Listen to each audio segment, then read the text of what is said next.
Milo, is that you? There, I think I got it.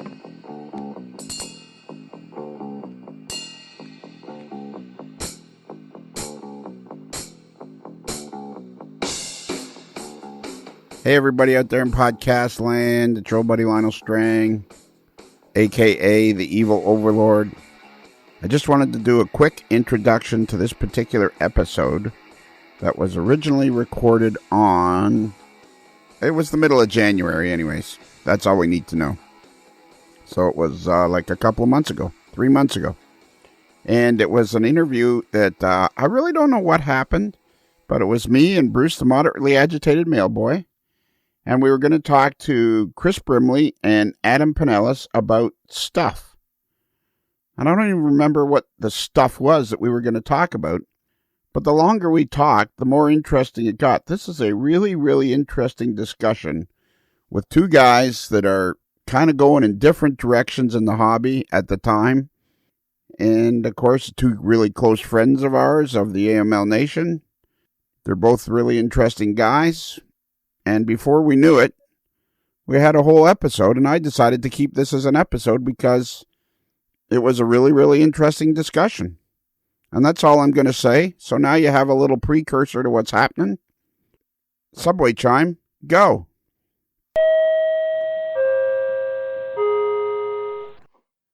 Why? Are you killing the hobby, Adam? Yeah, one sale at a time because I ask actual decent prices and sell quality equipment. Are you still flogging Dakoters? Not so much. Like me and ESU didn't really have a falling out, but I'm not a big fan of their product right now. So I don't necessarily feel like passing that on to the customer. Oh, there's a whole topic for discussion. We should start a podcast. Yeah. we should have a segment. I've already had Matt Herman send me some pretty lengthy messages. I don't need him to send me any more. The voice that you hear is that of Adam Pinales from Provo, Utah. You're not actually in Provo. You're in Mapleton or something? Yeah, just a little south. Is that what it's called? Yeah, Mapleton. You got it. Nailed it. And are you in a 20 by 36 foot outbuilding? I am, and it's very cold. Yeah, that's Tom Jacobs. That's the size, 20 by 36. Hey, Chris, say something. Yeah, I'm here. All right, that's. Go ahead. I'm the one that's in Provo. So. Oh yeah, that's right. Do you actually live in Provo? Yes, I do. All right. How long have you lived? Go ahead, Chris or Adam. He's in a 36 by 20. Yeah, exactly. It's longer rather than the one is narrow and long, and the other one's long and narrow. And the other person we have here is none other than Bruce, the moderately agitated mailboy, who tries to be with us at all times whenever he can get up from the basement. And the reason we're having this particular segment is because Adam sent me a message desperately wanting to tell the whole world what? Hello. Yeah, you missed being on the podcast. Yeah, it's been a minute. So what's going on with ESU then? So what's your business, a prospector models or something? Right now I'm starting to do a lot more brass work. Kind of taking it old school and doing a lot more custom brass work for people and painting and remotoring and tuning, and it's actually I'm having more fun than I've had in the last few years anyway, because it's kind of where the whole thing started for me, watching my dad do this stuff and now here I am doing it, and it's a blast. So how do people find you? How do you manage to find people to do this for them? I other than my prospector models page, people come to me. I post photos of the stuff I'm doing for myself, and people like it, and they ask if I'll do it for them, and I refer them right over to my page and funnel it through that, and off to the races we go. Well, you do quality work, that's for sure. I actually have on my computer a whole file of pictures of you painting. I'm going to open it up right now as we talk to see what it is. Okay, well, whilst you're doing that, I have a question for Mr. Pinales. All right. Yeah. There has been some discussion on a group, coreless motors Yeah. and DCC don't play well together. Fact or fiction? It used to be fact, but now it's fiction. They do play well with each other today. They used to not. The signal didn't quite run through a cordless motor the way it should, kind of pulsed. And today they've made accommodations for cordless motors so that everything's fine now. You can TCS and Soundtrax are the leaders in fine motor control, as far as I'm concerned, and I haven't had any issues with cordless motors. So you get the most recent decoders and you're good to go. Yeah, if you get the most updated, latest versions, you're definitely okay to go. So the ones that Lionel had that dated to 1993 wouldn't have worked so well. You know, you could possibly get them to work backwards at 100 miles an hour, but What are you talking to me for? No, I was just saying you had those ones that Panel Pro couldn't, not Panel, GMRI Decoder Pro couldn't identify. Yeah, but those weren't cordless motors. Those were No, Those but were I'm saying the decoder. Those decoders wouldn't have worked well with cordless motors. Oh, I see. Yeah, well, those are old decoders. Actually, that's something. They were old decoders. Yeah. Well, they are. Yeah, and Kaylee. Wasn't that a Walt Disney movie, Old Decoder? Yeah, old decoder. And save the family from the burning cabin. Yeah, Kurt Russell in it. Yeah, Kurt Russell was in it. Yeah, and Haley Mills. Kurt Russell and Haley Mills. Excellent. Exactly. As we're doing. Go ahead. Oh no, go ahead. I insist. No, I insist. You go ahead. Oh, I was just going to add on with cordless motors. I mean, you got the cool thing about updating brass with DCC and stuff is, brass came a long way to make models operate super smooth and carry through. Just operate overall well. Flywheels, coasting drives, such stuff like that, and none of those really work well with DCC. Because your coasting drive was your precursor to a current keeper or keep alive, because that would allow your locomotive to just kind of float through bad track work or spotty electrical contact. And today it just creates runaway trains, because we don't really need that kind of stuff anymore through digital technology. So updating a lot of that brass to be able to operate well with decoders is definitely pretty challenging, and it's really fun. And I'm hoping to be able to really start bringing brass back. I mean, it never went away, but you don't really see people love brass the way they used to unless they've never stopped loving it, And most people that are coming into the hobby today, the brass model is just another model that just happens to be made out of brass. It doesn't mean nothing to them like it used to, and I don't like that. I want brass to remain the quality investment and collectible pieces that they should be. Yeah, I think maybe back in the day, though, brass used to be the way to go to get some of these limited runs and fairly well detailed models. But you compare a brass model, say from the sort of height of the brass, and let's go say the early 1980s or something like that, when it was really coming along, to the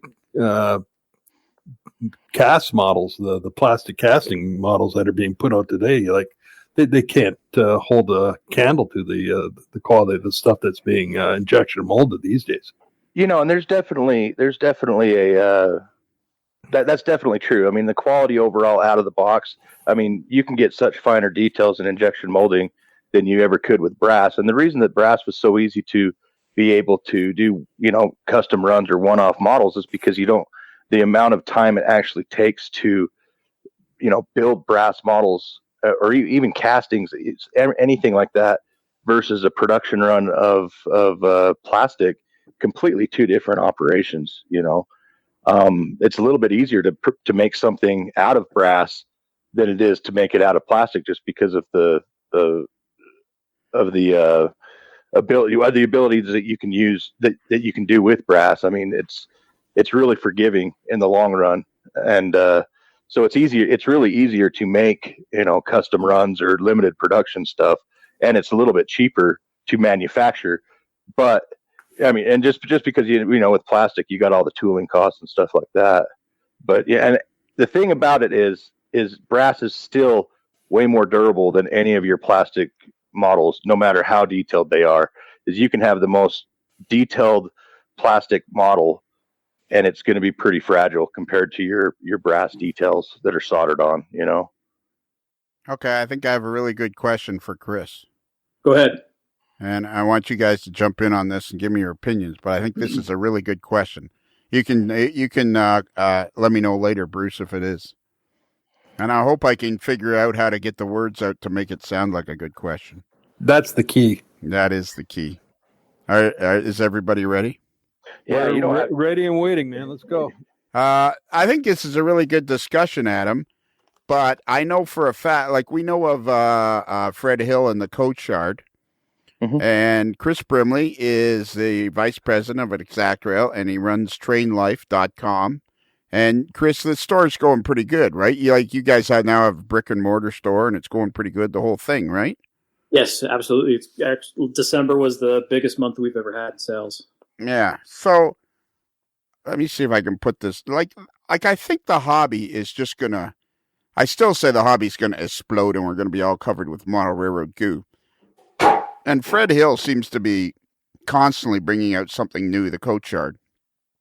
So, like, isn't there going to be a place for brass? It seems like, here's the question I'm trying to ask. Like, there are people that still buy brass, brand new brass locomotives and passenger cars and all that stuff. And it seems like there's all sorts of segments of the hobby that don't know the other guys even exist. Does that mean, like how Adam is talking about how trying to bring brass back? I'm not sure it's ever left, but it's like the guys that are interested in brass are over here in this corner of the restaurant. The guys that are, doing weathering are over here in this corner of the restaurant. The guys that are building layouts are over here in this corner of the restaurant. And guys that are really into operations are over here. So I'm thinking that brass hasn't really died as much as we think it is. It's just that particular group of people doesn't necessarily mingle with the other groups. Well, I have a pretty good answer to that question, but I want to hear you asked Chris, so I want to hear Chris first. So I think there is some crossover. I mean, if you wanted to lay it out in like a Venn diagram, there is going to be some crossover between all the groups, but you do get some people that kind of stay to their corners. Absolutely. Brass is still out there and prevalent. There's, some companies that have gone away that have produced brass over time that are no longer around. And so, I mean, I remember every single issue of MR that you'd pick up, you had an Overland, had their ad on the back cover every single time. And I mean, you don't see that anymore, but. And before that, it was Pacific Fast Mail. Yeah. And so it's just, it may not be out in the forefront anymore like it used to be, but I think it's still absolutely still there. I mean, new items are still being produced and manufactured by Coach Yard and other companies out there. Isn't there somebody outside of Kansas City that's still Overland Models or something? There's somebody outside Kansas City that still produces brass too.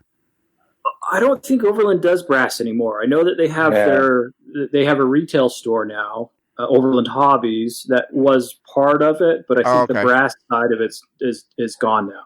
Oh, all right. Overland actually tried to get into the plastic market, and that's when it sunk. Okay. They right there at the very end, you had what I think it was called Tower 55. Yeah, it was. And they jumped into that, and I believe it was one of the new locomotives, like it was the Gevo. It was the Gevo. Okay. Yeah, and I think that ultimately went to Athern, if I am thinking correctly, but I might be wrong. And I think it did well, but I don't think it did well enough to sustain them in their situation or whatever it was, because obviously they're gone now. Yeah. So, but to answer to my answer to your question, Lionel, is more of, I guess it still could be an opinion, but when I said bring it back, what I meant or how I meant it is because obviously it isn't gone. You still have, the coach yard. You got Glacier Park models. You've got Division Point. You've got a pretty good brass production, throughout the few companies that do it. But not only is it extremely expensive now, but that's neither here nor there. Today, when I was growing up, and granted, I was fully submerged in the hobby from all angles, growing up in the hobby store. And to me, brass models was the epitome of anything that you could do. Oh, yeah. You could buy, and everybody knew about brass. I mean, brass was just king, period. There's no questions about it. I could go buy a Athearn Blue Box SD40-2, or I could buy if I was really cool and had some money, I could buy an Overland, SD40-2. Oh, yeah. They're both available. It was, the same stuff was available. Just one was brass, and it came with all the details already done, painted, perfect, beautiful. You couldn't ask for more. And the other one was just like a starter kit that you started putting details on and did whatever you wanted to do with it. Not only were they extremely detailed, but they also ran. Most of them ran phenomenally. Absolutely beautiful drives, can motors, perfect gear towers. Just ran great. And it was always, I just always remember just lighting up every time I saw a green box come out or a blue box, or, you could tell the brass boxes. They were completely different looking. It's like, and they even had a smell. When you popped them open, you could smell that foam. Everything about brass was just completely different. It was a complete sensation of just having it. I remember my very first brass model my dad bought me for Christmas. I was about 13 years old, and I got a Sunset K27, a little narrow HON3 narrow gauge locomotive. And I thought I was, top dog. I had a brass locomotive, Right. And that was that's kind of the what I want to relive again. Bring it back, if you want to call it that. Relive it. I don't know. But what really got to me, and it made me realize how different today is than it was when I was a kid, among other things. But in one of the groups, one of the for sale groups was a N scale. It was a Oriental Limited Challenger was posted for sale for like $450 or something like that. And that's a great price for that model, because when they came out, they were like $800, $900. And one of the kids, probably early 20s, says, I would never buy that model when I could buy an Athearn Challenger for just about the same price. Right. And it just shocked me. It blew my mind. I didn't even know it. I said, "Are you kidding?" And he said, "Well, the reviews of that model say that they run really rough and this and that, and And I was just sitting there thinking, this kid has no idea what he's talking about. But in reality, he doesn't know. He didn't know. I couldn't, and I found a perfect time to educate him. It's like, hey man, I want to show you something. And since he's become a friend, he's follows us on our pages, me and Clem and a couple other guys. We've kind of introduced him to the N scale world, and I started showing him. I was like, look, this is what brass is, and this is the history of brass, and this is where it's come from, and why is Athearn better today? Is it better, or is it comparable, or what's the difference? To me, there's really no difference. It's just kind of what you prefer now. Because the price is very similar. 1993, when the Oriental Limited Brass Challenger came out, the only option you had was a River Aussie Challenger, which, if you put the two side by side, there was no comparison which was better. Right. And it was just that little situation that made me realize, man, I want to play with brass again, and I want to make old brass new, and I want to make it run killer, and I want to show people what you can really do with this stuff. And for sure. And that was like the final nail in the coffin when I decided I'm going back to HON3, and I'm not buying any Blackstone locomotives. I'm doing nothing but brass locomotives. I'll buy Blackstone freight equipment and stuff like that, but I plan on having a complete full roster of brass locomotives. And this was late November when I decided to do this, and since then I've acquired almost 2 of every locomotive the Rio Grande has had in every class in HON3, and I'm having I'm having a blast just ripping these things apart and rebuilding them and painting them and adding DCC and sound and all that crazy stuff to them. And, this also brings up another cool, super cool thing that I grew up with is sound. Is like the first sound that I ever played with was the old PFM sound system. I don't know if you guys ever had one or played with that or. Oh, yeah, sure. I know of it. Yeah. And I've seen them in operation. Absolutely. Hands down even today, I think it's the best steam sound that you can have is from one of those PFM2 sound systems. I mean, you got full whistle control like it's on a sprung rope. I mean, it's awesome. It's absolutely cool. Granted, it's DC, and it somehow sends the signal through the track and it picks it up in the locomotive. I still don't really know exactly how that wizardry works, but it does, and it blew my mind when I was a kid, and it still does. So, I'm fortunate enough to have a few of those systems that I really want to set up something small just so I can play with it. Yeah, I think Lex Parker used to have some of those on his old layout. He sure did. And I think he still does because he's got all kinds of sounds all through his layout. Yeah. Like this is something I was actually listening to Dave Barraza. We interviewed him in 2 different parts because, Adam, you insisted some of them should only be 30 minutes long, which actually is a good idea because it's different than the hour and a half ones. Although if you're talking to Dave Abelese, an hour and a half isn't close to enough. There is so many interesting people in this hobby. I'm telling you, this hobby is absolutely going to explode. The fact that we are, and it's only been social media has really only been around since about 2010 or 2012. And so if the hobby's 100 years old, it's only been in the last 8 years that we could find each other. Me and Bruce would be friends. You and Chris would be friends, but the 4 of us would probably never, ever, ever get to know each other as well as we do had it not been for the social media and the connection of the hobby. Yeah, absolutely right.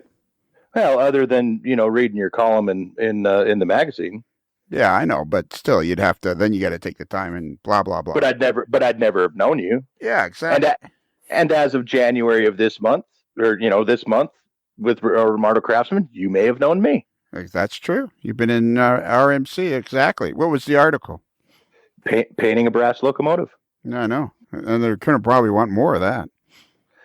Yeah, I talking with Otto and showing him some of the stuff I've been doing about rebuilding and remotoring brass, and I have a suspicion that might be an upcoming article. Okay, so now let's talk to Chris, though. Let's not get too far away because this is a cool. I don't know what's the word. Segue, amalgamation. I have no idea what the words are. I don't understand words.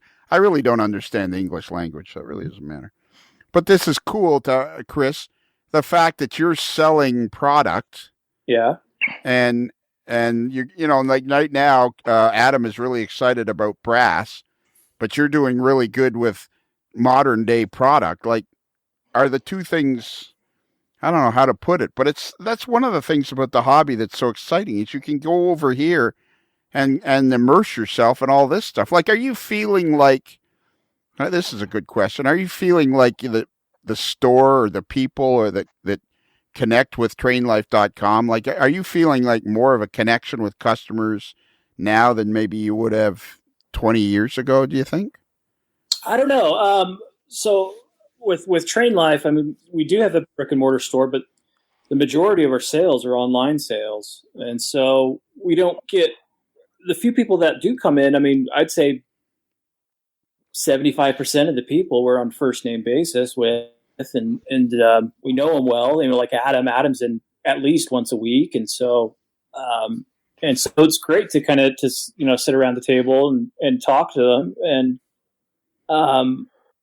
maybe there was a bit more of a community at the hobby store 20 years ago than there is today, but we still get that, and maybe not to the degree it used to be, but no, it's absolutely still there. This is up when we're recording this. Is just like 2 weeks prior to Springfield. So Chris, you and I when I come walking up to you with a microphone, we got to continue this conversation. Sure.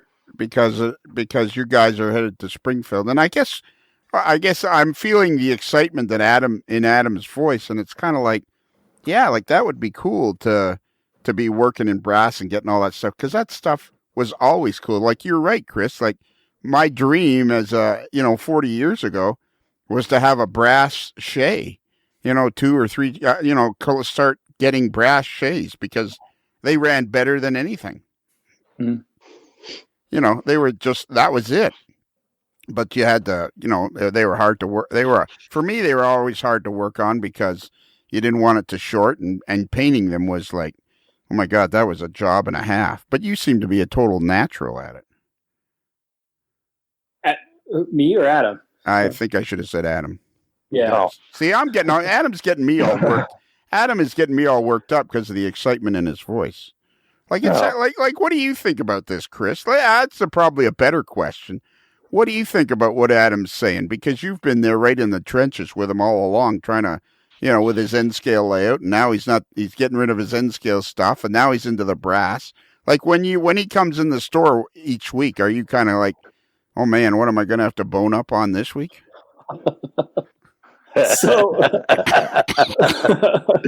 oh, that's a can of worms right there. So, I mean, Adam's kind of taking off right now. I mean, a lot has changed with what he's doing as a modeler. 6 months ago, it was all focused on his N-scale layout, and now he's, onto the HON3. And in some ways, I've kind of gone the opposite direction that he has. I've actually been kind of in a dark place when it comes to model railroading the last month or two. Oh, yeah. Yeah, I was actually a few weeks ago actually considering getting out of the hobby altogether. Oh, really? Okay. And how come that is? I just have been in a real funk as far as, when I say this, I mean personally, not my job exact rail. I'm trying to separate the two because, well, a lot of ways, because of my work, model railroading at home just isn't, it's kind of lost the joy of it. It used to be kind of an escape from a job I hated years ago, and it would come home and it would be my meditation, I guess, in a way to right.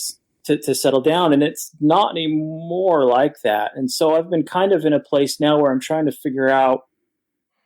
find the joy in it again. And so, and a lot of things have kind of happened to bring me there. In one way, my little layout, the Hudson Terminal, which I've kind of picked at over for the last 10 years. I've been focused on that. I've always had, these goals of getting it done. And now it's kind of at a finished place. And then now I'm kind of like, I don't know what to do. I'm kind of without direction now in the hobby. And so I don't know what to do. And then also same thing, I was kind of getting tired of there's a lot of prima donnas in the hobby, and just kind of getting tired of that and some drama. And it was just like, maybe I just need to step away from it for a while.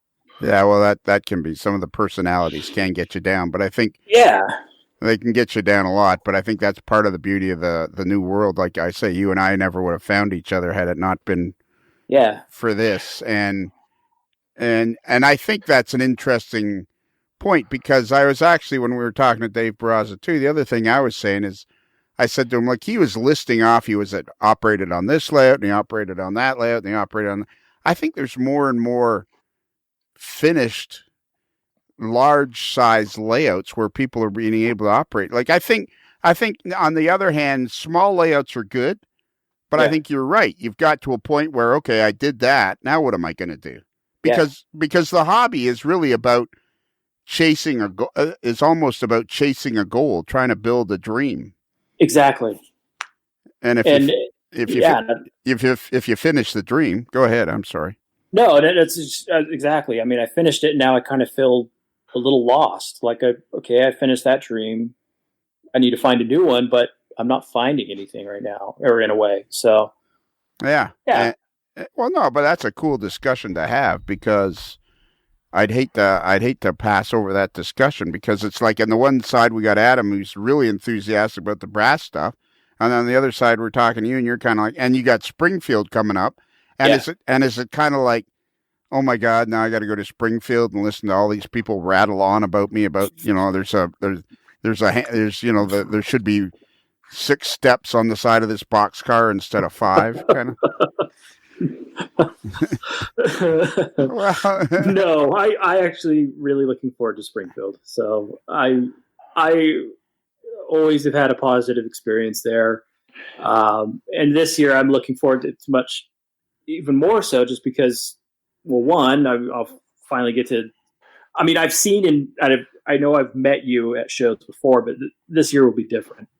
So, you feel pretty confident that I'm going to come up and talk to you, do you? oh, you better. If not, I'll make sure I have something to throw in your face.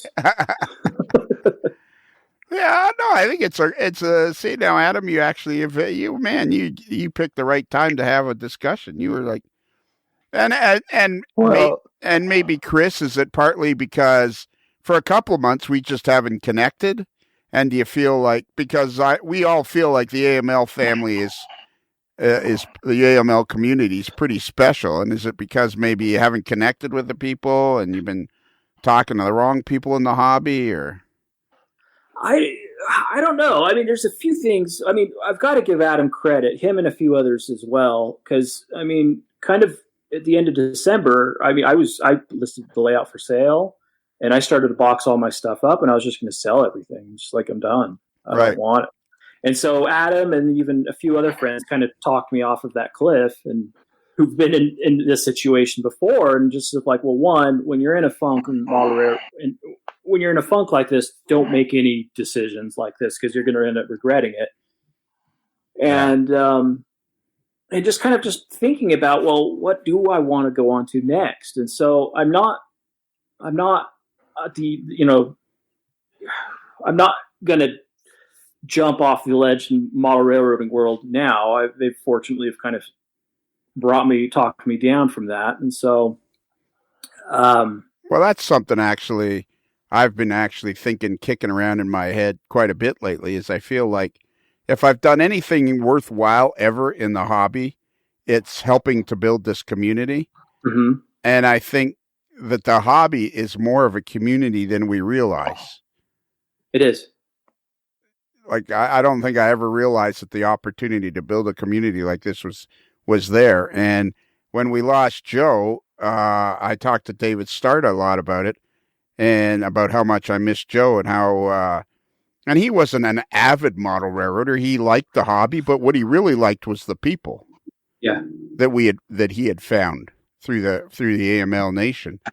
And you know, is that what's missing for you right now, or? I don't know. I mean, I won't lie. I've kind of pulled away in a lot of groups and pages, and even on the chats that we have, you know, between all of us with the AML group, I've kind of pulled away. And I don't know if that was, I think it wasn't healthy to do that. I think by staying active, same thing. I haven't been going to layouts and operating on local layouts a lot lately. So I've just kind of pulled away in a lot of different ways. And I think that was a mistake, because a lot of that does keep the spark and the imagination going. And if you pull away too much, you kind of lose that a little bit. But do you? So I don't.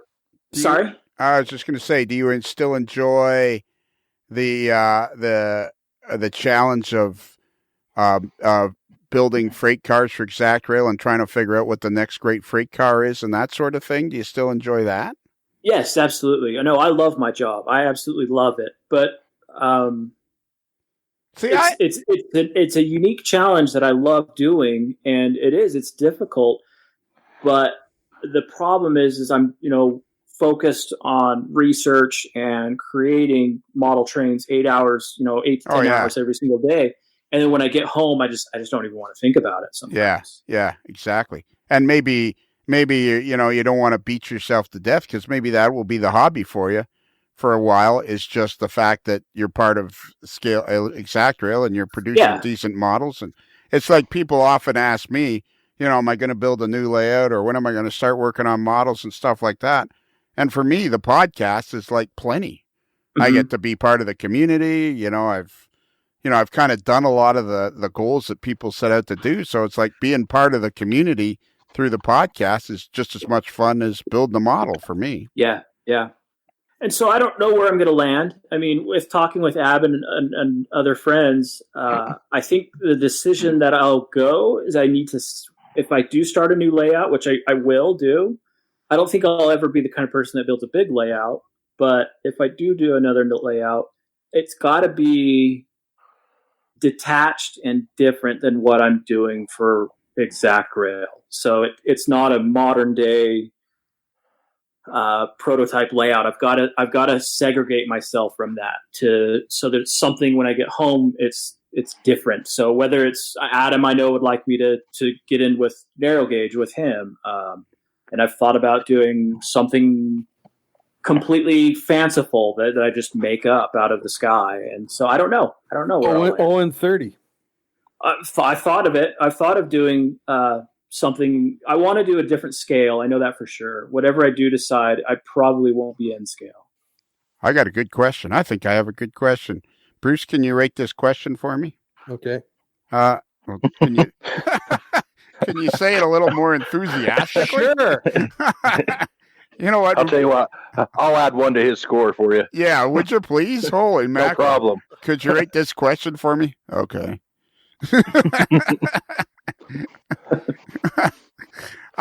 You know what I've been thinking about for a while, Chris, is I've been thinking about O-scale.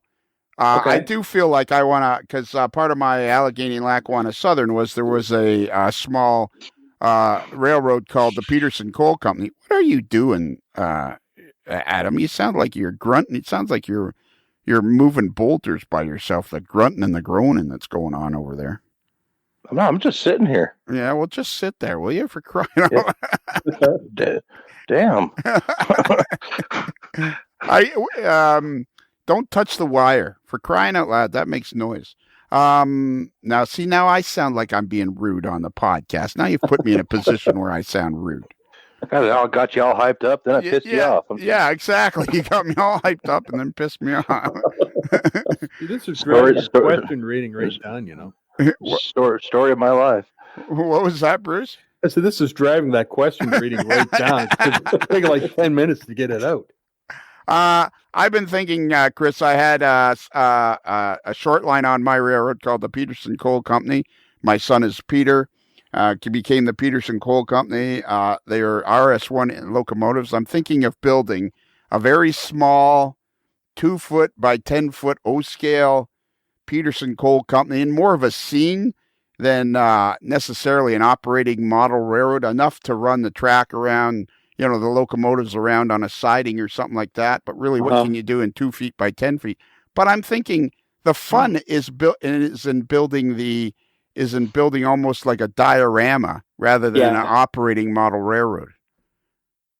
And that's something I've thought about doing.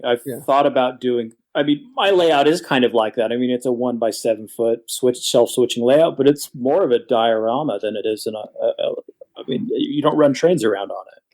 Yeah, your comment there, Lionel and Chris, that feeds in nicely with what Tony Custer is currently doing in model railroad, building a sort of a modular, for lack of a better term, O-scale switching layout based on Wingate in Indiana or wherever it is. But he's got basically minimal stuff. He's got a station in a few industries and a couple tracks and some staging either end, and that's it. It's and that's what he's working on. And so and you're not the only one who's done this. There's a lot of people who are looking at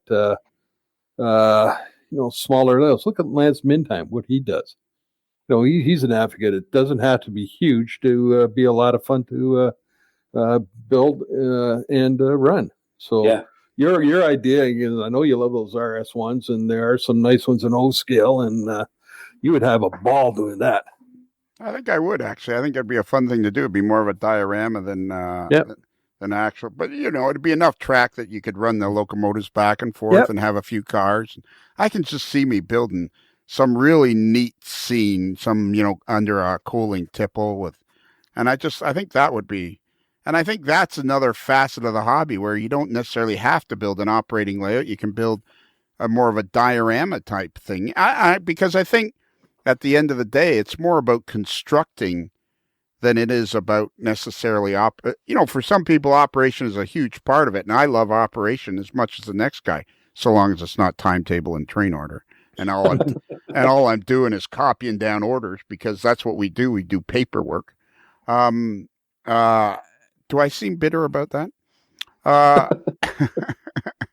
But yeah, like, I think it would be fun to kind of build a diorama type thing like that. So maybe that's the way for you to go. Maybe pick something that is totally nothing like what's your favorite? What do you think your favorite thing to do is like, if you could pick one thing to model, not necessarily a railroad or would you prefer to build a structure? Do you prefer track work? What do you prefer? Structures are my thing. Yeah. So maybe I love that. Maybe you should just build yourself an old scale structure and leave it at that and see where that takes you. And that's what I have thought of doing, that in an O or S scale. Yeah. Because, I mean, S scale. There's another whole S scale, yeah. There's a whole can of worms. There's a guy in Green Bay that's in S scale. Yeah, good old Spoon. Yeah, Spoon. All right. Did you have something you wanted to say, Adam, or did I just cut you off completely? I'm enjoying this. Please get my friend back in the hobby.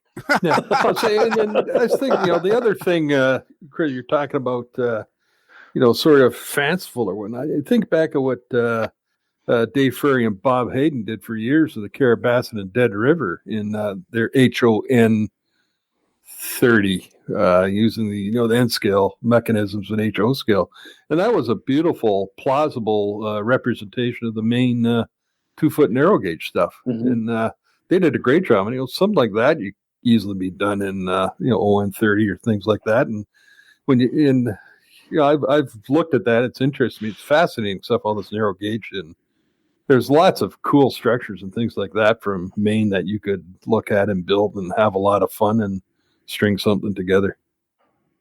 Yeah. And interesting, Adam, while we've been talking. Hey, and how about this, Chris? I love you, little buddy. Don't leave us. Well, I'm not going to leave. I'll be like the skipper, and you be Gilligan. You can be little buddy,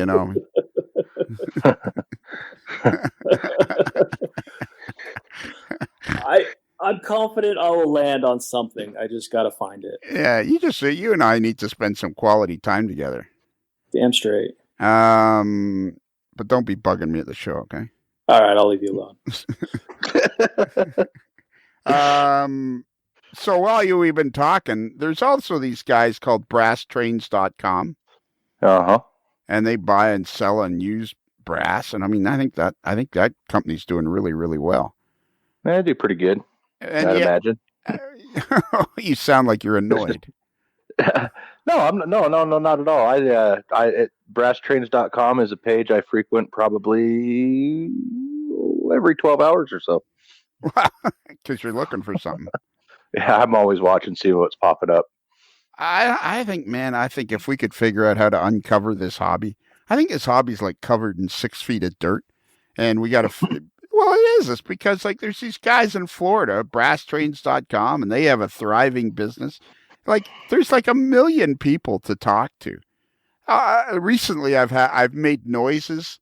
I actually said it to Tom Jacobs and a couple other people. It'd be interesting to talk to builders, model builders in different facets, like military guys and car modelers and stuff like that. But if I ever went down that rabbit hole, I may never get back to this. I think this hobby's way bigger than we could possibly imagine. So my question was, while I'm looking at this BrassTrains.com, they have listings of new brass, but everything is to be announced. Is new brass even a real plausible thing, or is it just pipe dream? You got Fred Hill, obviously, you know Fred, and he brings out his passenger cars, and he's always got something coming out. I think what did he show at the train show? It was the Rio Grande Zephyr, and then a couple. I can't remember what else he had, but the Rio Grande Zephyr caught my attention 100%.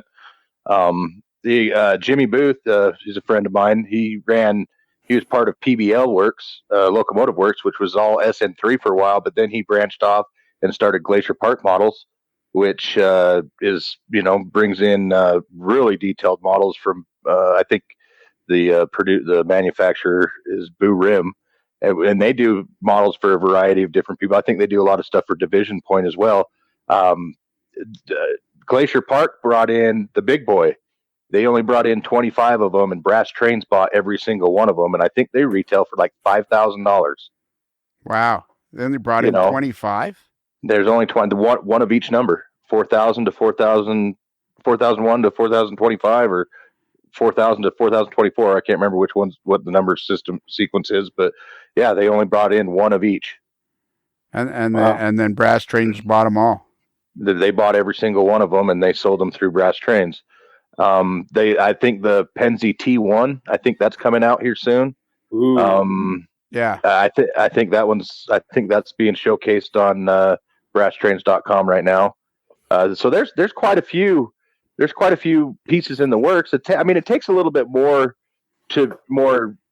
I don't know how easy it really is to produce a brass model. I know working in brass is easier than working in plastic. I know it doesn't take as much to, like there's not as much tooling and stuff like that to produce a brass model as there is a plastic model. But there's still quite a bit that goes into it. And it is expensive, and they're limited runs, which keeps the price up on them. They're super collectible, and it won't ever go away. There will always be a market for some brass coming in and out. And the old stuff, the nice thing about the older stuff is it's starting to become super affordable, especially with the new plastic stuff coming in, and not as many people are interested in it. So right now, I'm gobbling it all up as much as I can because it's half the price as it used to be. And to me, it's hard to not say, oh, that's a great deal. It is a great deal. Maybe not in 2020, but I'm still stuck in 1994, I guess. So it's a killer deal. Yeah, is it fair to say that those who were, for lack of a better term, investing in brass as a collectible and hoping its value would go up have kind of lost out because that market peaked years ago and is on the downside? I don't think that it was probably as big of a return of investment as a lot of people thought it would be. I don't think many people lost a lot of money, if any, but it's just like anything else. It's when you go to sell a collection, you're going to be selling the collection as a whole usually, and which is going to, drop the price per piece down. And that's what usually happens. I honestly don't know of anybody who has, and I know a lot of people that collect brass. I don't know anybody who has sold their own collection. It's always been somebody that inherited it. Okay. Yeah. Yeah. Like I'm looking at on the brasstrains.com site right now, and there's like an Overland Models Jeep 60, cotton belt GP60, unpainted, and it's $215, which I don't think there was ever a time when it would have been $215. I think that one was about $550, $600 when it came out. Yeah, that's what I would have guessed. So, it's almost like there's a whole cool, because, this is unbelievably detailed, this thing. Oh, yeah, absolutely. And and they look good painted or unpainted. I don't know about you, but there's something cool about just a raw brass model. Yeah.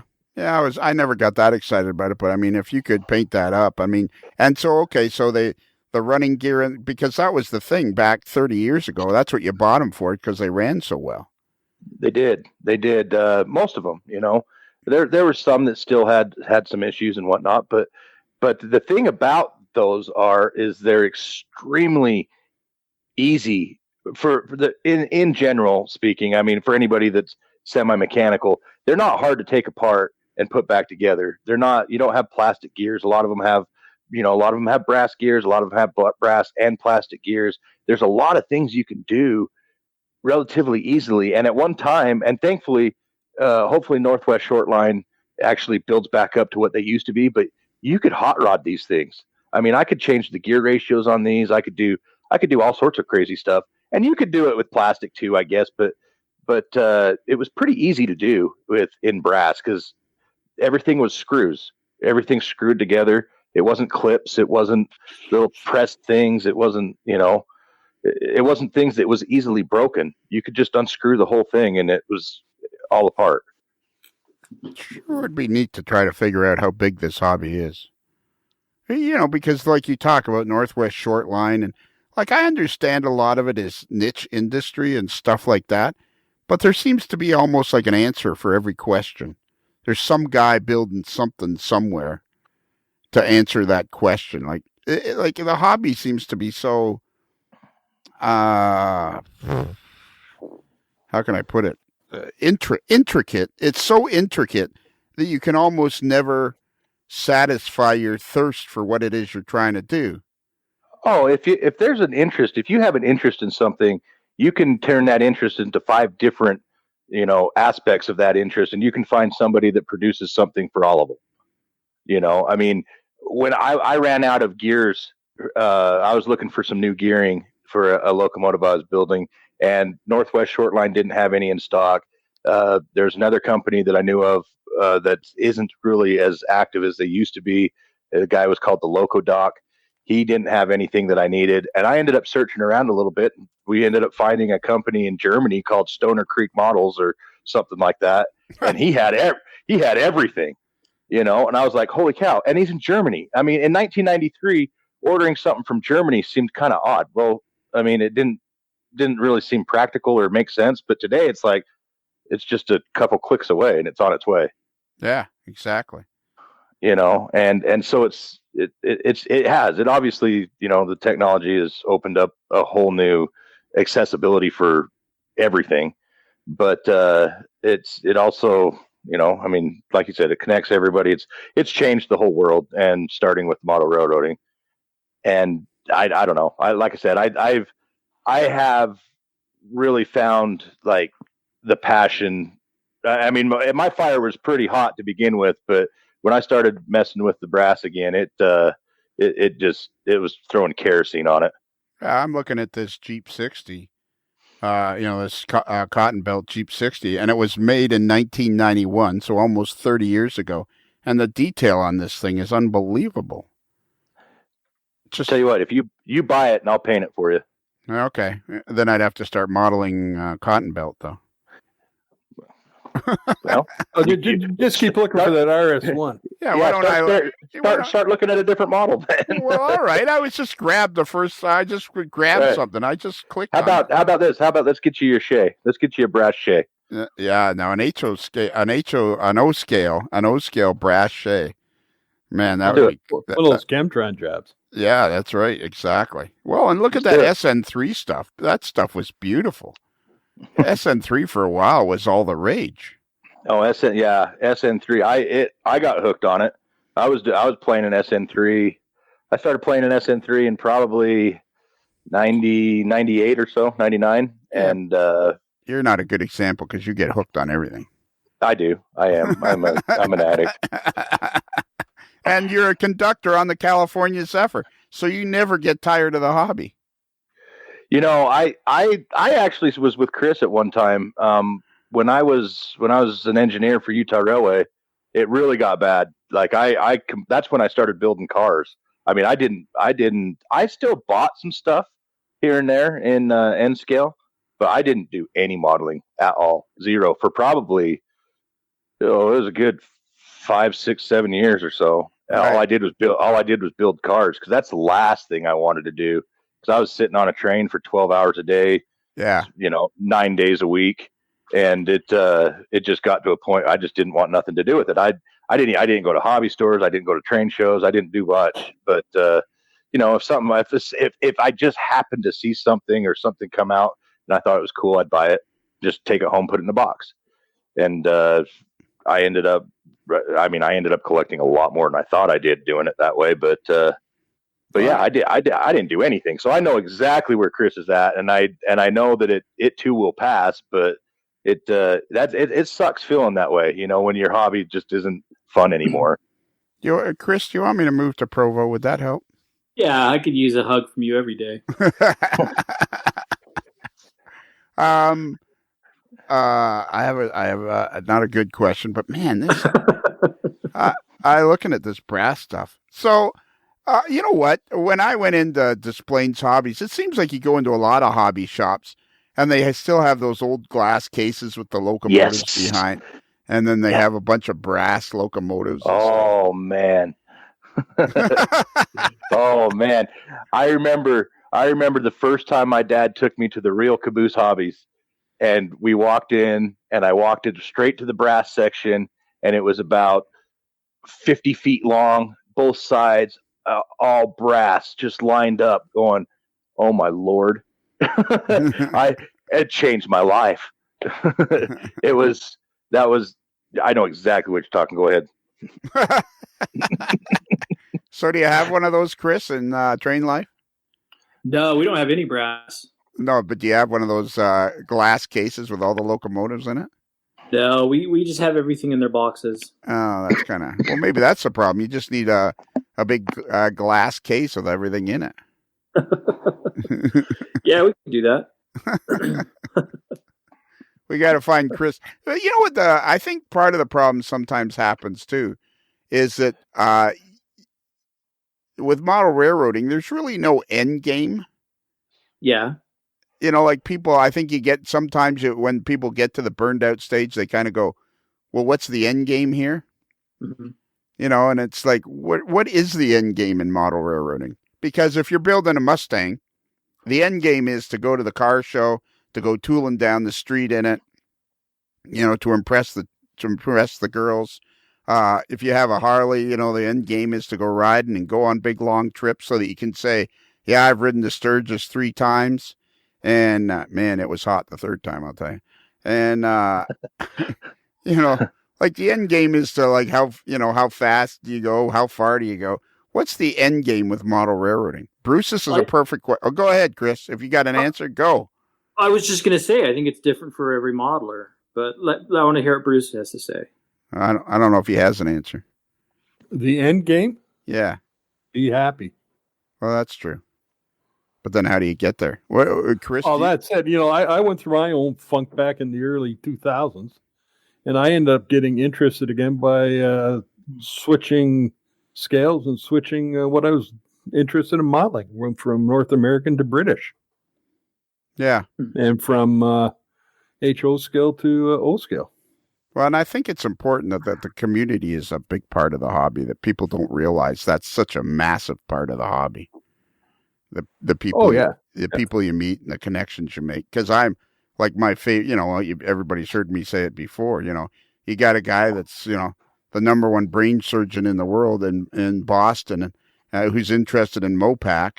And you got a guy in, you know, in somewhere, you know, in Austin, Texas that, you know, has a high school diploma and he works in a regular job, whatever that might be. And if the two people find each other, they'll become lifelong friends, and they won't care what it is they do or how they do it or whatever. They'll just become lifelong friends. Well, my question, is there an end game? Well, that's what I'm thinking. I don't think there is. I think that's the beauty of it. Exactly. I think that exactly is the beauty of it, because, you know, your comparison to the Mustang and actually being able to drive it. And I actually just had this whole aha moment, because I've got my Mustang sitting in the garage, which only needs just a very few little things done to it, and it's done. And I don't do it. Why? Because it's done. Yeah. Yeah. And that's in model railroading.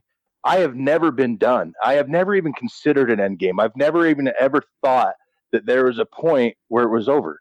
And now I just enjoy what I've done. It's always something I've never even saw the end of the end. It's just been like, well, at this point I'm going to do this, and I'm going to do this, and I'm going to do this, and then I want to acquire this, and I'm going to go do that. You know, I mean, I'm a little bit different because I've got every scale that you can think of, but it's, you know, my even just in building a layout, I never saw it being done. And that was my comment. You know, what's the end game? Be happy. Do what you want. There's no wrong way to do model railroading.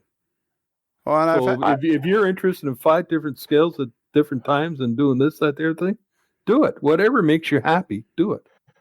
I mean, the ultimate answer of the end game is, you know, my kids selling this stuff off. Yeah. I guess. Well, sure, for sure. Like that's something I've. Go ahead. I'm sorry. I cut you off. I just don't think Mason's going to do it. Well, and like my thing is when I got sick, I was like, my first thing I said to my wife is, don't let people come in here and scavenge through my stuff or sell it, piecemeal. I said, just put it all in a box and give it to Bruce, and let him figure out what to do with it, because he won't just let it, go to waste. And it's not the monetary value that you get for it. It's the fact that you've put work into it, and you don't want it to be just scavenged or gone through like it's not important, because it represents your life, or it represents an accumulation, which is why that's why the magazines in their heyday were so cool, because if you got on the cover of Model Railroader, it felt like you had done something.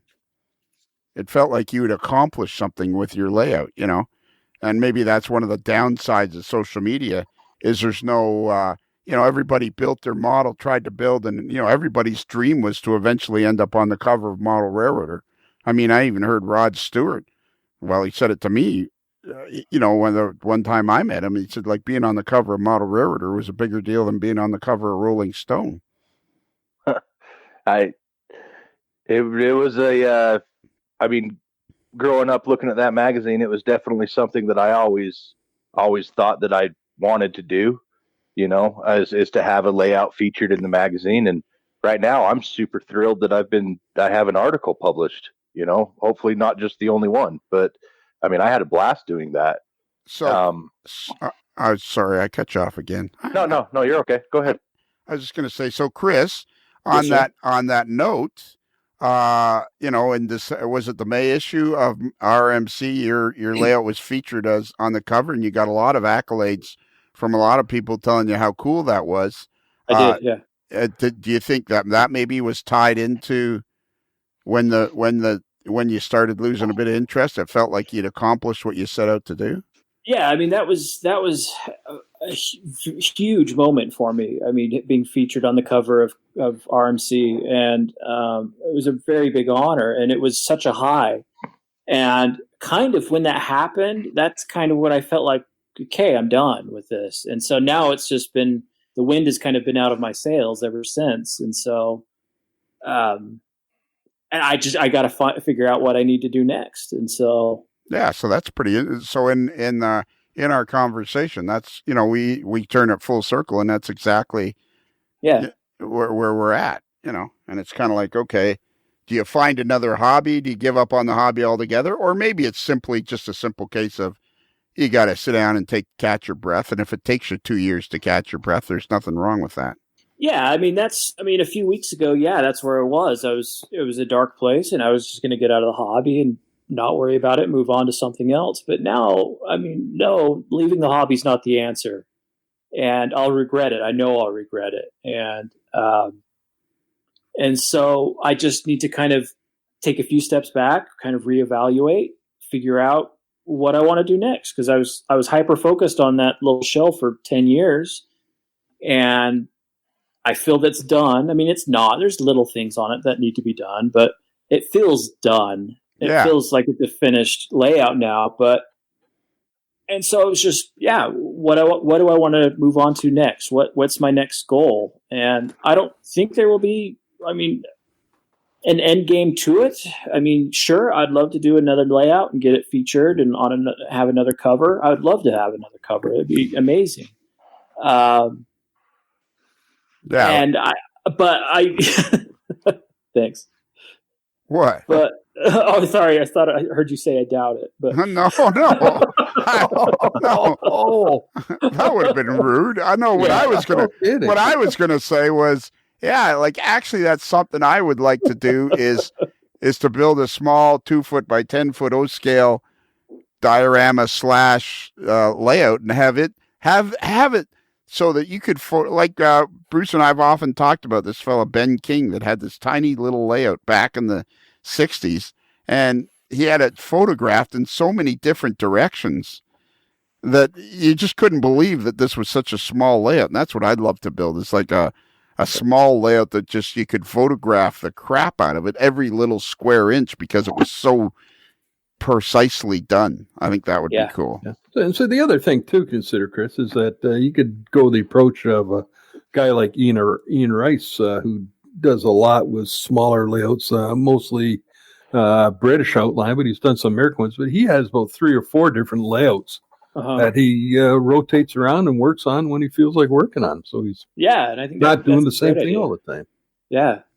So a layout that inspired my layout, the Hudson Terminal, and it also is very similar to kind of what you're talking about, Lionel, was one, I believe it was Michael Tylick made, the Pioneer Valley. It was, I think, a featured layout in MR that was They did that in O scale, I believe. Right? Yeah, it was an O scale, and I think it was it was in New England, but it was a small, probably a 10, 12 foot O scale switching layout, and it was a beautiful layout, and that was heavily inspirational for me on my Hudson Terminal that I recently did, and it's very similar to what you were talking about, Lionel, as well.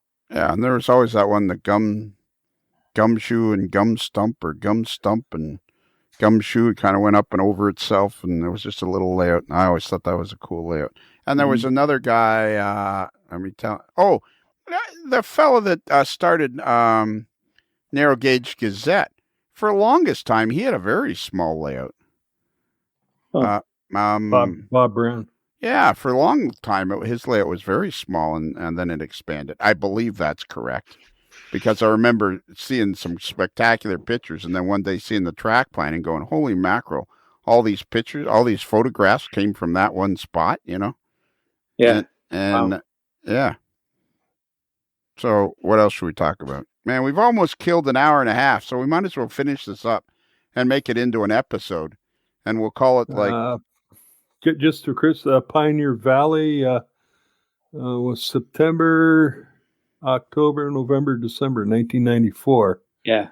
30 inches by 12 feet in O scale. Yeah, and it was beautiful. And Michael Tylick. It was Michael Tylick, okay. Yeah. Now, here's a great question. No, again, maybe it is, maybe it's not. But is it because we don't have all of our...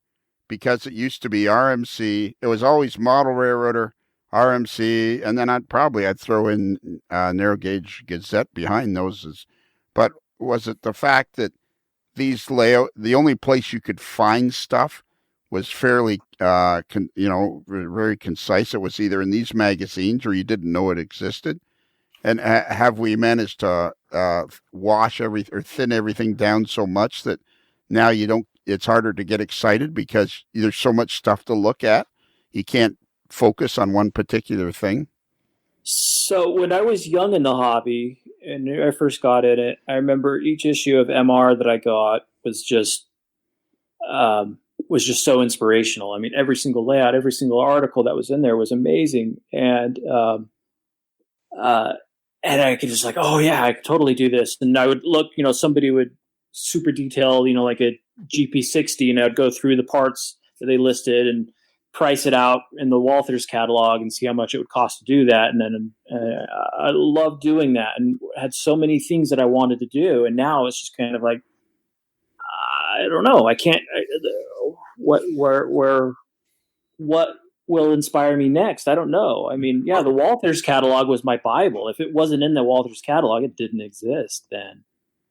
Yeah. So, yeah, well, here's the thing. Lionel and I have talked about this a few times, is that these days, and I mentioned, there's so much stuff out there. I don't know how people are listening to all these podcasts and looking at all these YouTube channels and reading all these blogs and still have time to do anything in life. There's just so much out there. It's information overload almost. So, yeah, like you said, you got to go through and start figuring, all right, yes, I haven't been to this site or looked at this guy's page in 1,000 years, so we're going to cut it out, that kind of stuff. You've got to start, paring back so you have a reasonable amount of stuff that you're interested in that you can work with. Yeah. All these podcasts? There's only one. Yeah. What are you talking about, Bruce? Like, what have you been doing in your off hours? All these occasionally I try to sleep. Oh, okay. Yeah, and don't be burning your house down anymore. Yeah, no, I'll try not to. I'll be back in a minute. Okay. Ben King's layout was 2.5 feet by 10 feet. That's all it was. And I mean, man, it was in Model Railroader so many times, and he took so many spectacular photos on this layout, and that always blew me away that the thing was so small. But and I've always wanted. I've thought if I ever build something again, it'll be something O scale, something small, something where I feel like I could get it finished and just drool over it. Do it. Yeah, do it. Well, I got things to do. I'm trying to entertain the whole world here. I'm not a machine, for crying out loud. Now, when I get to Springfield, I got to spend time with you to make sure you're okay. Now I worried about you, little buddy. Well, I'm sorry. I hope I didn't make this episode as kind of a downer. No, it's been real. I bet some people will be really interested in this. And we got away from. At first, we were going to talk about what's his name, Adam. When he first started talking about the DCC decoders, that was something we could talk about too. But I'm like so amped about the community of model railroading because of what I've learned from this podcast. It's like I could talk on that subject for hours and days, because when our friend Boston Joe Cummings passed away, David Start and I have had conversations about. I had got on to some of my friends about, keep track of your steps. Yeah, everybody has a pedometer on their phone. Get your pedometer going, and we'll help each other, get some steps in and stuff like that. And then David and I had some conversations about, the community that we can build. It doesn't just have to be about model railroading. It can be about looking after each other as well. Yeah. And because, partly because of, when Joe passed, it's inspired me to change a lot about myself. So. Yeah. Yeah, you've been exercising like crazy. Yeah, since he's passed, I'm down now about 45 pounds, and I just looked at my steps today, and I'm over 10,000, and just hiked about 4 miles, and so yeah, there's a lot changing, positive, myself too, not just, sure, the hobby is in a weird place, but personally, there's a lot of really good positive things going on. Yeah, exactly. All right. Before we end up this, now way back, going full circle back to where we were at the start, Adam. First off, I want to ask Chris, what's it like getting ready for Springfield? So I haven't done much yet, but next week is going to be my heavy prep week. And so I've got to box up about 12 to 15 boxes of product and everything for the booth. And get all of that shipped off to our hotel next week. And then after that, I've already got hotels and rental car and flights already booked up. So it's kind of routine from here. So I've done this I think is my 10th or 11th Springfield show. So it's fairly routine, other than getting next week is kind of the busy time for me. How do you decide what cars you're going to take? So a lot of it's guesswork. You do try to bring cars that are road names that are a little bit more catered toward the region. But the problem is with Springfield is it pulls from all over the place. People come over from, you get a lot of people that come over from England. You get a few Australians that come in. A lot of Canadians come down.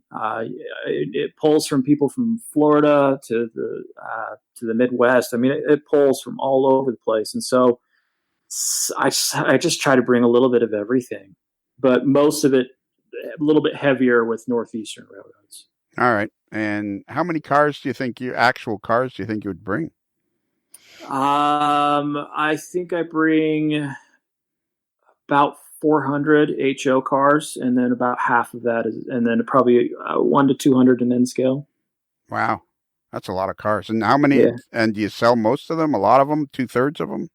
We sell probably about 2/3 to 3/4 of what I bring. Wow. So there's a lot less to pack up and take back. Yeah, there always is. So now I was listening to our interview that we did with John Sacradotti, which you were so kind to join us, and he was saying you could send this stuff right to the exposition center. Yeah. I'm still kind of working with getting that set up so I could do that too, instead of shipping it to the hotel. Does that sound like it'd be more of a hassle than a help?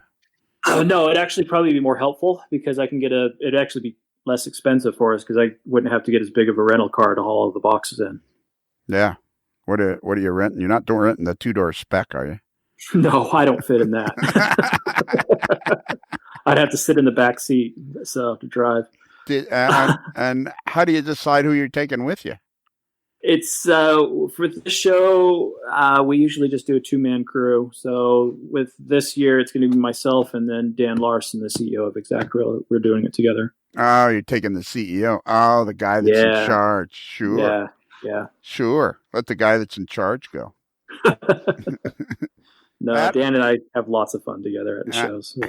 Yeah, we haven't been at a show with me yet. And you're not coming to the hockey game with us on Friday night. No, we're actually doing our plans a little differently this year. Typically, we do fly into the Springfield Hartford Airport, but this year I'm flying in and out of Boston instead, and so we'll get in to Springfield and then set up our booth actually Friday evening, and then I've got some dinner plans with some other friends that I've kind of a tradition that we usually have. Oh, you're going to be with your other friends. I know. Sorry. You're dying for us to meet in person, but you're going to be with your other friends at Springfield. Yeah. Well, during the show, I'll come over and harass you. No, don't bother. I'll be fine. Yeah, we know where we rank in this scheme of things here. Yeah, exactly. Yeah, we're somewhere. Hopefully, I thought we were farther up the list, but I think we're pretty far down there, Bruce. Yeah, it sounds that way. Yeah. All right, Adam, what was it you were saying at the beginning of this epic? This is an episode. I'm turning this into an episode. This has been a really interesting discussion. Thanks to you. It's been a really interesting discussion. So what were you telling us about? Explain to me as best you can. So what kind of motors come in modern locomotives, modern HO scale locomotives?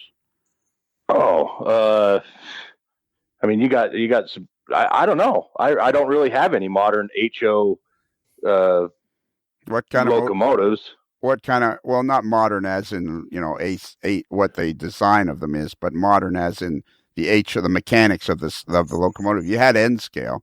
What kind of motors were in those? Just your 5-pole skew wound, little can motors. They're still the same thing. There's some of them are open frame, some of them are closed. Athearn, one of their SD70 that they brought out in N scale had a Mishima can motor in it. They're all really quality motors, honestly. I mean, so what were you starting to say about how decoders matched up with brass locomotives? Were the motors from years ago and these what's the oldest brass locomotive you think you've purchased in it? I actually have PFM's pilot model 1954 for the Rio Grande K28. It's the only one they produced that year. It's hand built in Japan, and the following years when it went into production, but it was super limited. But so my oldest model is a PFM from 1954. And what? Wow. So would you take the motor out of it altogether? That one's not getting touched. That one's in a little display case by itself because it's just what it is. Are you trying to annoy me here? I'm trying to get to the point of, oh my God. No. Okay. If we ever met in person, I could drop you like a 3-foot putt, right? Well, that's cool. Yeah, I've heard that a few times. I'm waiting for it too. All right. The problem is you'll have to look up while you're putting. That's the funny part. That's just a guess. Yeah, that's just a guess. Yeah, I don't think Chris should have lost that weight if he's going to be dealing with me. That's for sure. Well, I found it, so don't worry. I'll give it back. Well, a lot of the older motors, they're those really big. They're big. I mean, that's the coolest thing about the technology that's come in is everything's been able to get smaller and produce the same or better performance. You got these big old huge open frame motors in these brass locomotives sticking out of the cabs, and it smelled like ozone when you ran them, and that as nice as the model was, that motor just detracts from the whole thing. You got the whole thing sticking out of the cab, and that's, to me, one of the funnest things is remotoring these things, putting a nice small motor in them that will perform just as good or better, and regearing them, changing the drive up a little bit, getting it, just all the little tweaking you can do to it to get it to run, as nice as what do they say, a Swiss watch. And the coolest thing about that is it actually gives you a lot more opportunity to detail the thing more, because now the whole cab is open and I can build a back head in these steam engines and put all the controls and valves and gauges and all that stuff in them, and just bringing these models up to 2020. Chris, can I ask you an honest question? Can I ask you a question and you can try to give me an honest answer? Yeah, since I haven't been honest at all today. No. Yeah. I bet you feel better though. Sure. We could now you sound like Bruce. I bet you feel better though. Yes, absolutely. What's it like standing beside Adam? Is it just like your kind of head is just constantly spinning with him, all telling you all this stuff? Adam is all over the place all the time, and I feel like I'm sometimes drowning trying to keep up with him. He's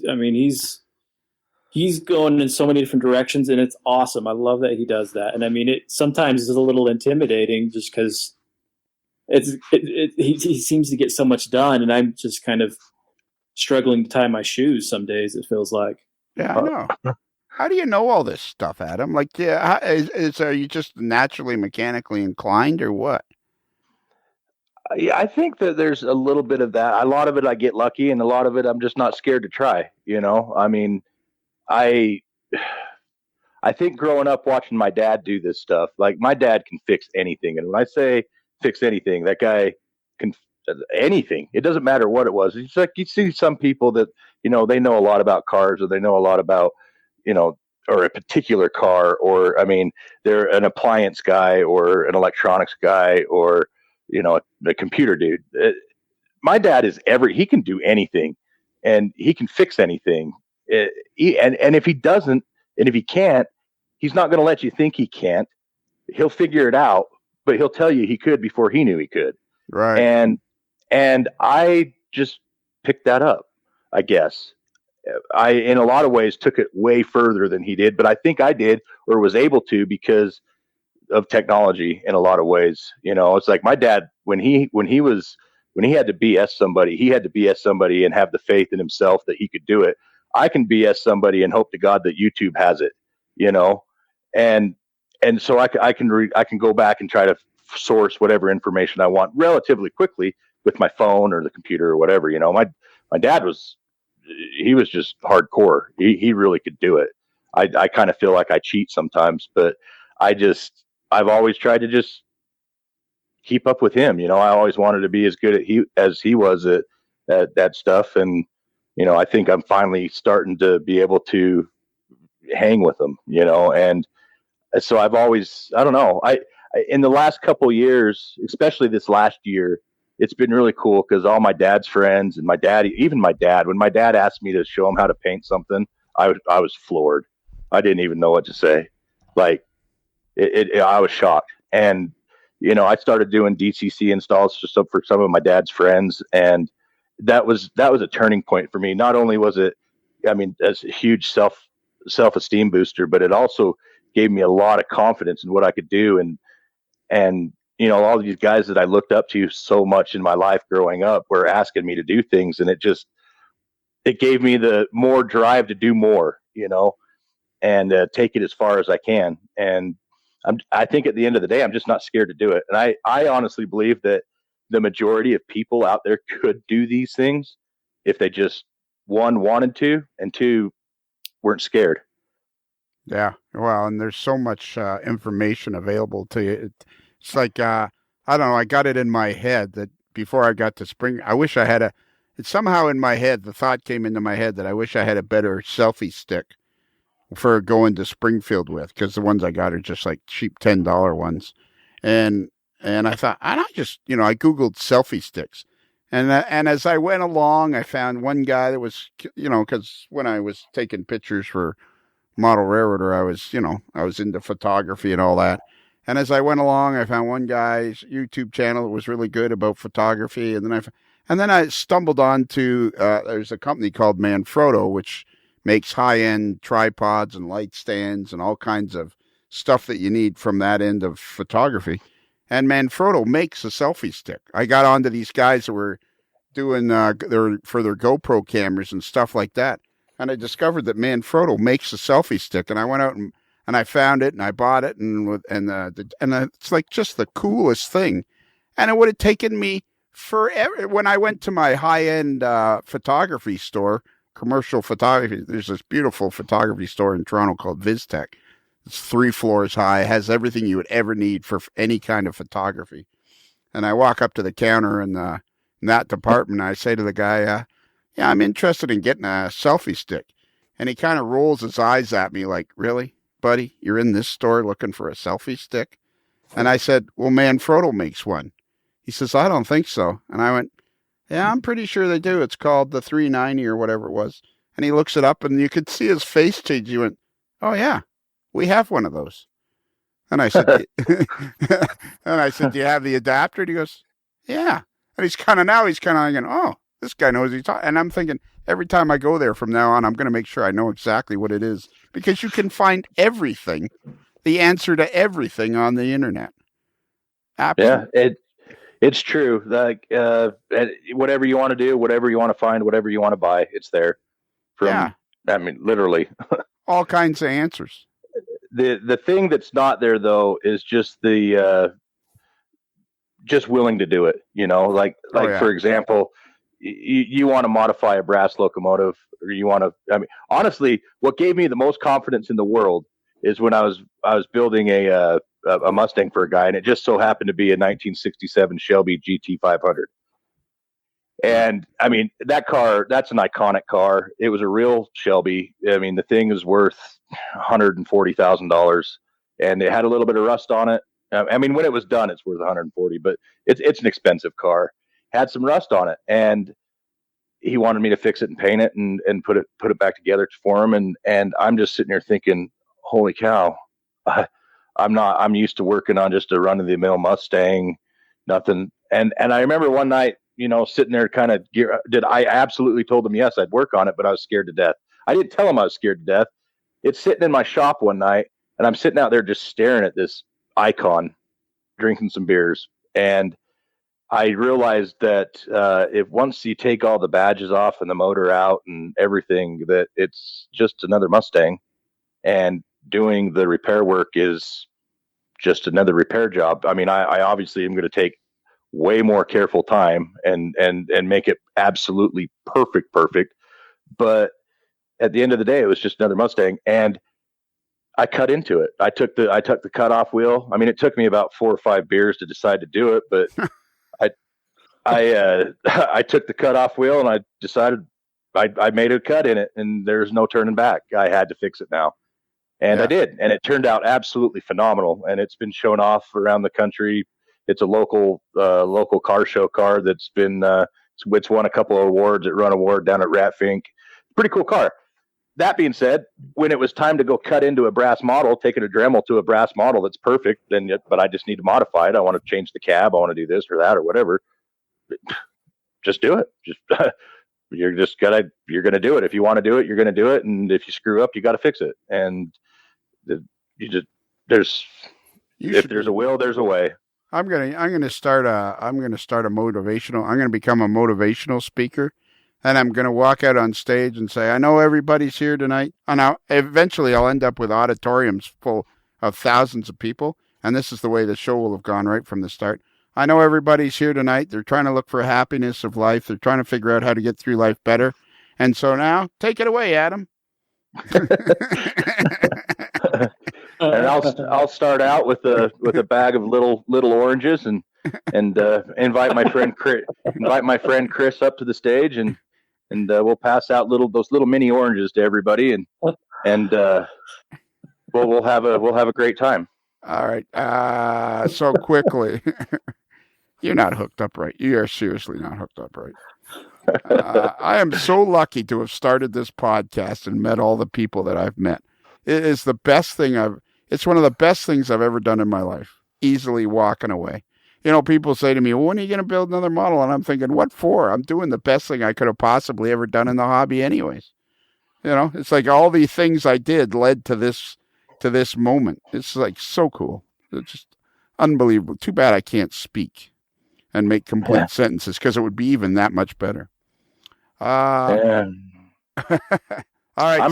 I'm pretty grateful for it. I've had a great time. My life's definitely changed a little bit once I met you, because we go back into exactly how we met and why, and it was a different. It didn't even have to do with trains, which is ironic, in a weird way. And then it fell into this, and here we are now. And I seriously, since I think it was 2017 or so, 16 or 17 when I met you, everything's changed since then for me, and a lot of it has to do with being associated with you guys, and I appreciate it. I know, I do too. Okay, quickly. So, what would you started telling us about ESU? Is there are you not? You're not. So, you're like, what is it? TCS, TSC, TCS. So, are the three big dogs in the decoder game ESU, Soundtracks, and TCS? Yeah, I would say so. Yeah, TCS, Soundtracks, and ESU. They're probably the top three. That obviously everybody's going to all of a sudden say, well, what about this one, or what about this one, and everybody's going to be able to argue their own points. But those three are the three, and it's because I said so. Yeah, well, no, well, those are the three names that I recognize. Right. So right now ESU is. So you sound like you're more up on Soundtracks and TCS than right now. Yeah.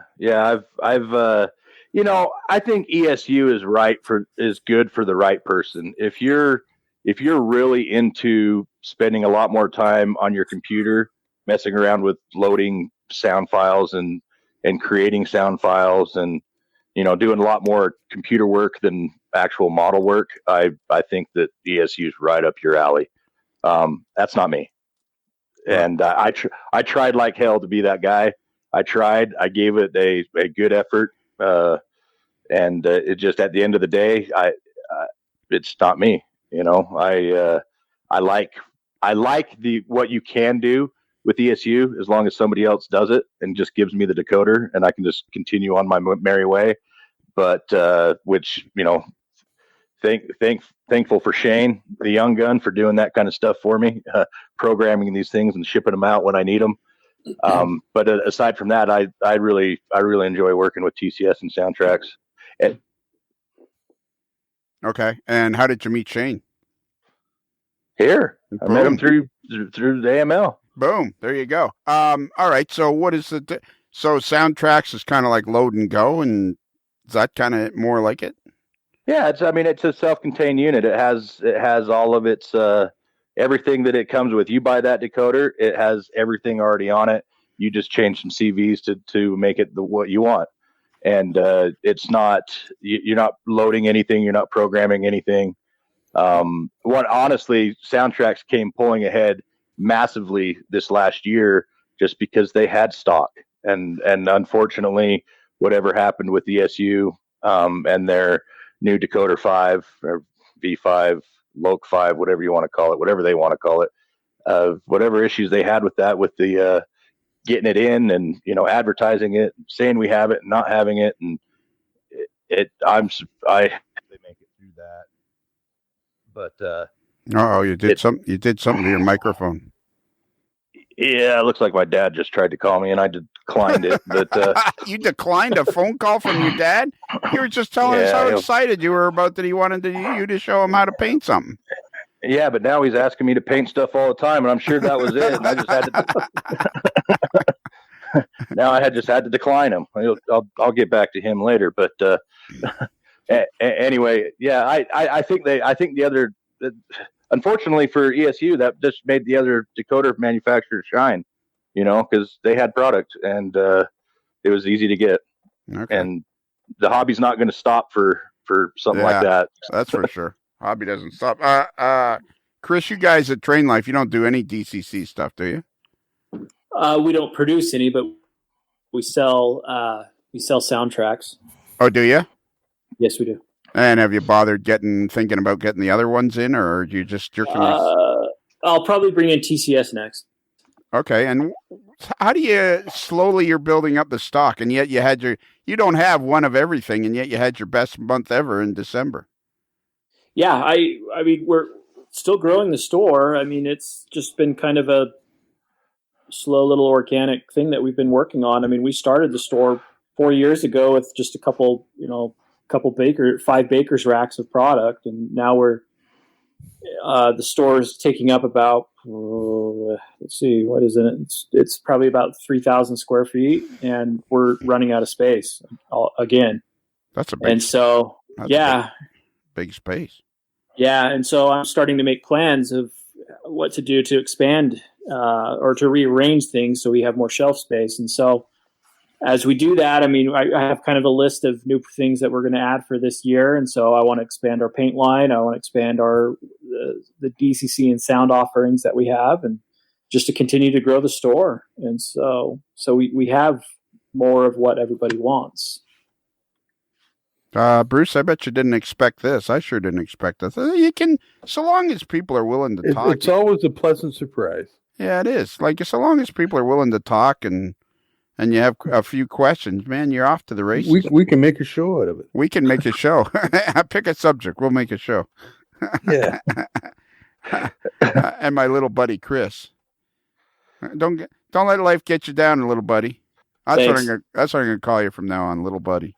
If I start crying on your shoulder at Springfield, don't get too freaked out. Yeah. Now, is it going to be little buddy or L apostrophe IL buddy? Little buddy. Hey, Chris, you want to have dinner with us on Friday night? Oh, that's right. You're with your other friends. Gosh. What about Thursday night? Do you already have dinner plans on Thursday night? I'll be in Boston on Thursday night. Yeah, that's right. You'll be with your Boston. You'll be with your Boston friends on Thursday night. What about Saturday night? Are you coming to the AML dinner? I will either do dinner with you Friday night or Saturday night. I will do what I can to be there. I'm just kidding. I'm sorry, we're already full. I'll just watch through the windows. Yeah. You do, like, that's what Scott Thornton did with us in Kansas City. We were in this restaurant where our private room was all windows, and he was kind of standing there with his nose pressed up against the window looking at us. Then he just crashed right in. We managed to almost make it through a whole show without mentioning Scott Thornton. There you go. What a dead weight he is over there at Iowa Scaled Engineering. Oh my God. He actually sent in a really good email. I'm looking forward to reading it. He actually made a good point, which I don't want to talk about. Are we going to have a name for this show? What will this name for this episode be?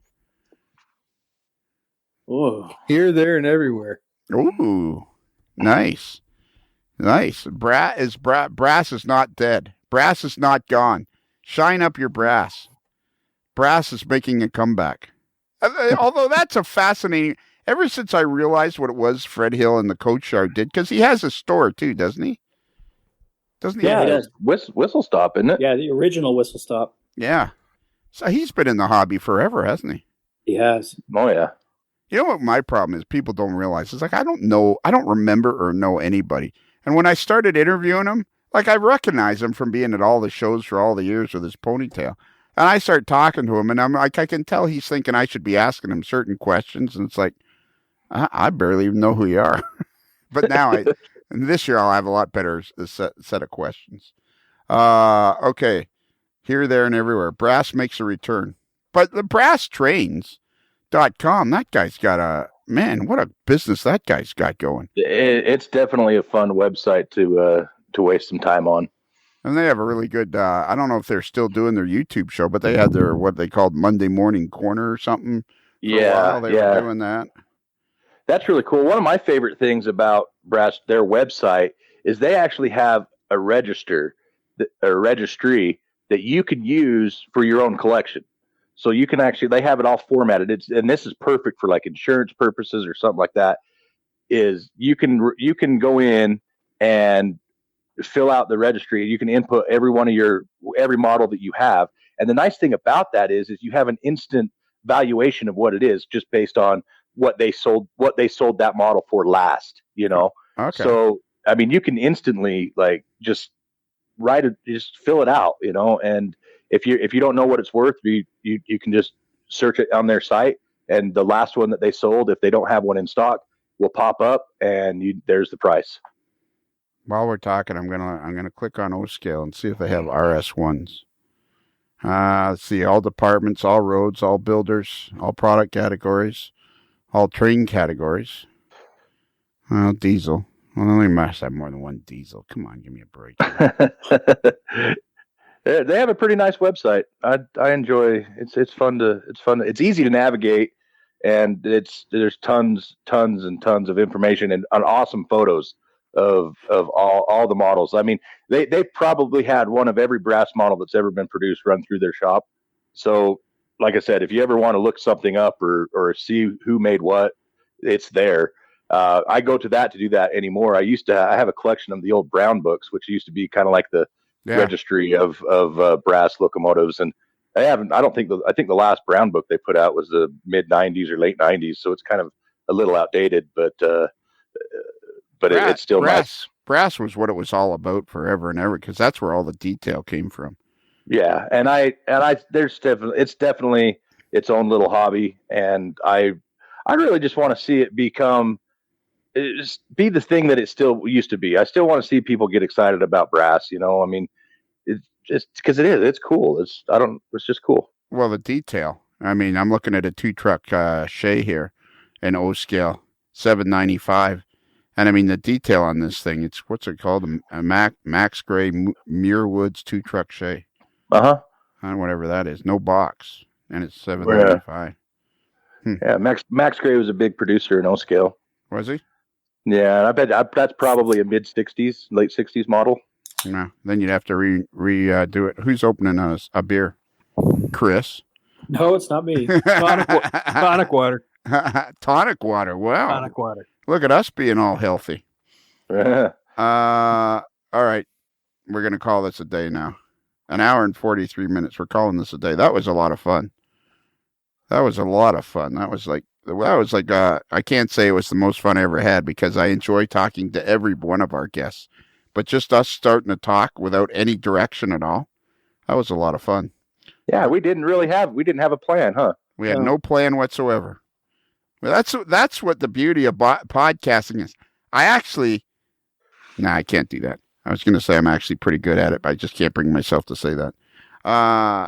Really, all you need, it's exactly Chris. I keep wanting to say Chris whenever I want to talk to Adam, because I think I like Chris better, and I'm worried about him.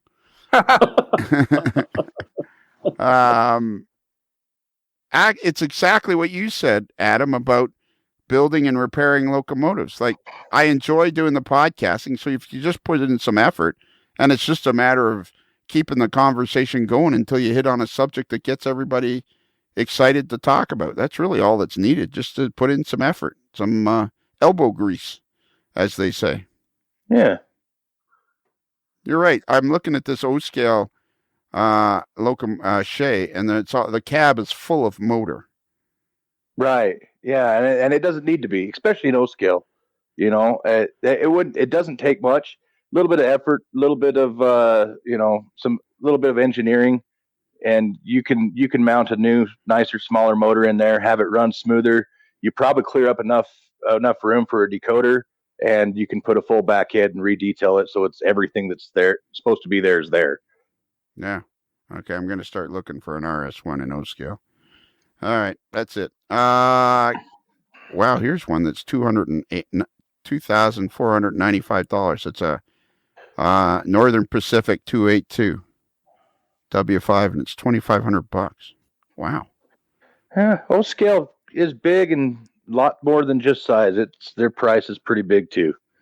Well, and I suppose they're probably not produced, but 10 of or 12 of at a time, kind of thing, probably. Yeah. Yeah, O-Scale. I mean, yeah, it's always been a smaller group of guys. I mean, and I think O-Scale's kind of, I don't know if it's gotten smaller or not. Everybody that I've always known, everybody that I have known in O-Scale that was in O-scale when I was younger is still in O-scale. And I don't really know too many people, maybe a handful, that have gone to O-scale. So I mean, it's one of those things that it takes up a lot of room and takes a lot of money. So there's your demographic for O-scale. I have another question for Chris, but I'm not going to ask him right now because we're an hour and 46 minutes in, and somebody has to edit this. Somebody has to put in hours and hours and hours. Actually, if the sound is good and the discussion is good, it's just simply a matter of listening to it, man. You can start blasting through these. Okay, Bruce, can you give out our email address? Yes, our email address, modeler'slife, modelers with one L, modeler'slife@gmail.com. And we have a website. Adam, do you know what the website is? Modelerslife.com. Modelerslife.com, no A. Oh, modelerslife.com. No. There's an A on the website. Oh, there is an A on the website. There is no an A on the website. website. Email address, A on the website. Right. Why can't I remember anything? I did it. That's why I did it. People. You know what? I'm so worried now about Chris that I don't think I'm even going to be able to concentrate for a week. I was ready to do the email address. Oh, were you? Yeah, I was geared up. I was ready. I wasn't going to screw it up, and then you threw a curveball at me, and I still didn't screw it up. All right. Well, I got another good question.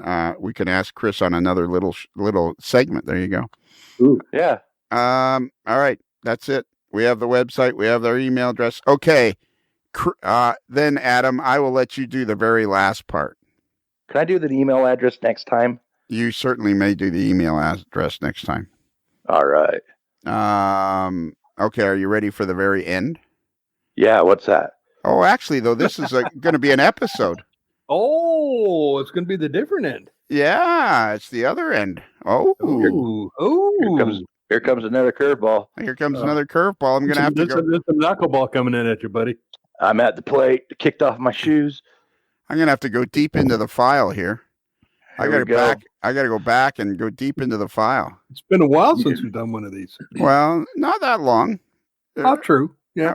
Not since the last time. Exactly. Is this the first time since the last time? With Dave Abelys, we were doing it on every hour and a half. I think so, yeah. Okay. Are you ready, Adam? I'm ready. Well, Adam, as we close the barn doors on another episode of A Modeler's Life, and the sun slowly sets over the back 40, I guess there's nothing else left to do except for you to say, Happy rails to you.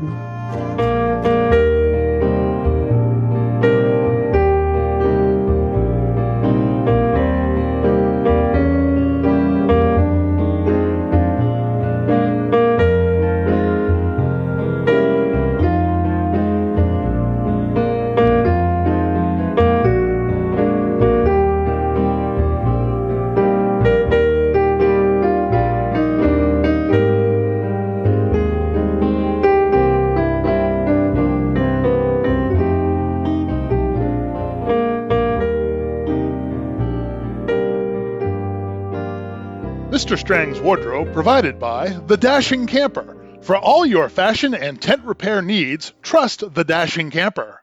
It's another Lincoln Homer.